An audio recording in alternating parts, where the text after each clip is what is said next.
Price Lord. கர்த்தருடைய நாமம் பரிசுத்தப்படுவதாக. இந்த தியானிக்கும் தியானமே என்ற ஒளிபரப்பின் மூலியமாக உங்களோடு நான் பேசுகிறதில் நான் மிகவும் மகிழ்ச்சி அடைகிறேன். இன்றைக்கு உண்டான தியானமான வசனம் புலம்பல் 3ஆம் அதிகாரம் 25வது வசனம் 26வது வசனம். தமக்கு காத்திருக்கிறவர்களுக்கும் தம்மை தேடுகிற ஆத்மாவுக்கும் கர்த்தர் நல்லவர். கர்த்தருடைய ரட்சிப்புக்கு நம்பிக்கையோட காத்திருக்கிறது நல்லது.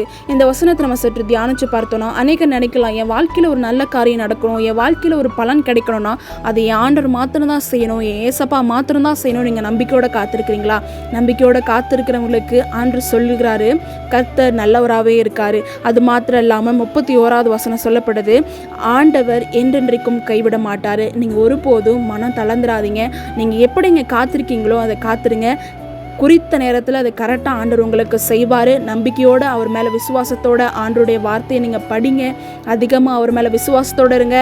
கர்த்தர் உங்களை ஆசீர்வதிப்பாராக. God bless you all.